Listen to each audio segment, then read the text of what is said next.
Hello students, ये question number 49 है जो कि केमिस्ट्री का क्वेश्चन है। नीट 2026 में पूछा गया। इसमें दो लिस्ट है, लिस्ट वन और लिस्ट टू। लिस्ट वन में कुछ क्वांटम नंबर और उसके वैल्यू दिए गए, और लिस्ट टू में उन क्वांटम नंबर के कॉरस्पॉन्डिंग ऑर्बिटल्स के नेम दिए गए। तो इन क्वांटम नंबर के हेल्प से हमें आइडेंटिफाई करना है ये पॉसिबल ऑर्बिटल्स को। तो सबसे पहले देखें ये क्वेश्चन कितना आसान है। ये जो प्रिंसिपल एन जो है सो प्रिंसिपल क्वांटम नंबर का वैल्यू होता है, और एल जो है सो एजुमिथल क्वांटम नंबर का वैल्यू होता है। अगर ये एजुमिथल क्वांटम नंबर के बारे में हमें कोई भी आइडिया नहीं है, तब भी इस क्वेश्चन को सॉल्व किया जा सकता है। ये जो सेल नंबर है, प्रिंसिपल क्वांटम नंबर, ठीक है,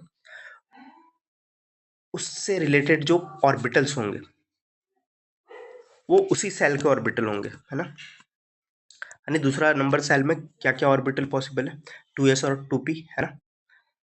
तो इतना तो कंफर्म है कि सेकेंड नंबर सेल के जो भी ऑर्बिटल होंगे वो उसी सेल से रिलेटेड होंगे। तो यहाँ 2 नंबर जो सेल है, इससे जो पॉसिबल ऑर्बिटल होगा वो क्या होगा, 2p, और 2s तो कहीं है ही नहीं, ठीक है। ये जो ऑप्शंस हैं एक दूसरे से बहुत डिफरेंट है, ठीक है। तो आंसर को सिर्फ quantum number, principal quantum number की बेसिस पर प्रिडिक्ट किया जा सकता है। ये 4 है ना, तो 4 के साथ मैच कर दो, क्योंकि फोर्थ नंबर सेल में जो भी ऑर्बिटल्स पॉसिबल होंगे वो 4 के ही ऑर्बिटल होंगे। 4 नंबर सेल में क्या क्या जो है सो सब सेल पॉसिबल है, 4s, 4p, 4d और 4f, है ना। उसी तरह 5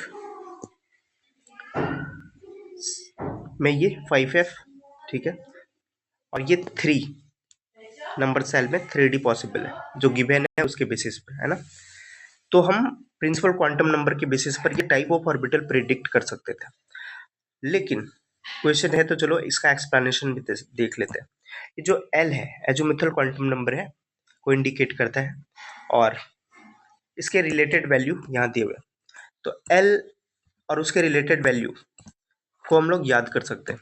जो एल का वैल्यू 0 है, इसका मतलब एस सबसेल है, और जो पॉसिबल ऑर्बिटल्स होंगे वो एस ही होंगे, ठीक है।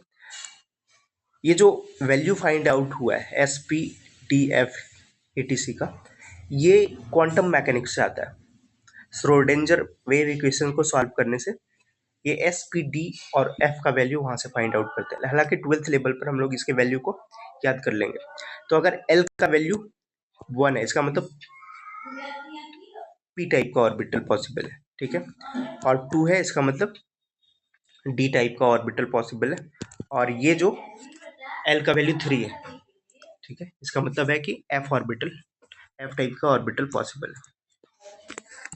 तो अगर ये वैल्यू हम याद रख लें, ठीक है, कहने का मतलब है अगर 0 है तो क्या है एस, 1 है तो क्या है पी, 2 है तो डी, और 3 है तो एफ, तो भी हम आंसर तक पहुंच सकते हैं, ठीक है।